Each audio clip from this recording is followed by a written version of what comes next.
I'm Larry Aylward, custom content editor for Meister Media Worldwide, the publisher of Cotton Grower Magazine.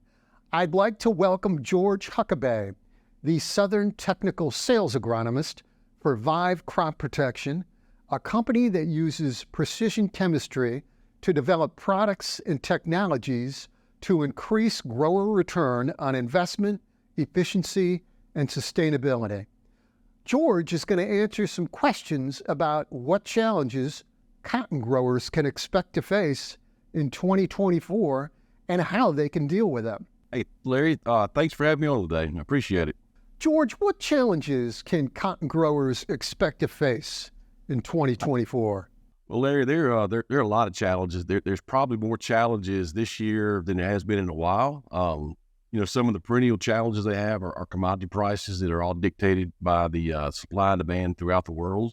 Weather patterns play a big role in that, and availability of water, irrigation water, having too much water, different pest pressures, and you have insect resistance and weed resistance too. So there are a lot of challenges coming up this year in 2024 for cotton growers.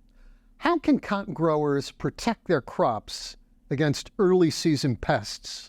Well, the first way a grower can protect their crops against early season pests is to ensure they have utilized every tool they can possibly utilize to get that crop off to a good start. This begins as soon as the furrow closes and the seed begins to imbibe water and starts to grow. Having the right protection for the young cotyledons and the delicate root hairs can greatly increase the chance of having that cotton grow to be a healthy plant. Having a fungicide to control the seedling disease is paramount to have a good stand. After we have a good stand, we want to protect that stand with good insecticides and also with good nematicide. George, thrips seem to be one of those early season problems in getting a cotton crop going. Can you offer some management options for controlling thrips? Well, first off, thrips are considered a piercing sucking pest by how they feed. So a contact insecticide provides very little control. So therefore, we'll need a systemic insecticide or a systemic control mechanism to control these pests.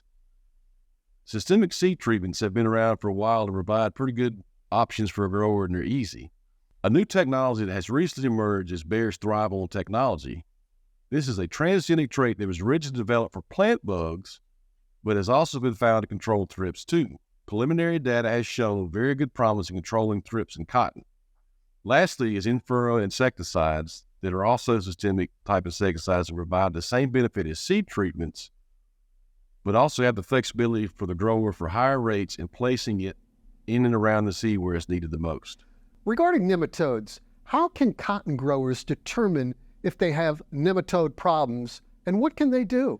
Well, a little more about nematodes. So nematodes are microscopic roundworms, and they're not really visible to the naked eye. So the only way to know is through microscopic analysis. And the really only way to tell if you have nematodes is to take a soil sample at the end of the season and send it off to the lab for analysis. This can be very time-consuming and very expensive, but another way to do it is by scouting fields throughout the growing season and looking for oblong shapes in the fields in areas that are lower and smaller and not as big as areas around there, and pulling up roots in that field and pulling them up and looking at the root system. And from here, you can see root damage and you can see root galls. And typically, the root galls are caused from root knot nematode. And if you have these root galls, you have damaged root system in these fields, that's typically a sign that you have nematodes. And once these signs are determined, you can go back next year and make a note of it. And when you go to plan your seed next year, varieties next year, you want to make sure you include nematicide with these varieties in these fields that you've pinpointed as problem areas. George, talk about Vive Crop Protection's Averland FC nematicide and Villaprid FC 1.7 insecticide and how cotton growers can use them to control pests. Well, one of our product offerings at Vive is what we have coined the Vive 1-2 punch. This consists of two Vive products, Villaprid insecticide and Averland nematicide. Villaprid is an imidacloprid-based insecticide that's applied in furrow in and around the seed and has good systemicity and provides superior protection to young cotton seedlings against many cotton insect pests. Averland nematicide is abamectin-based and applied in furrow too.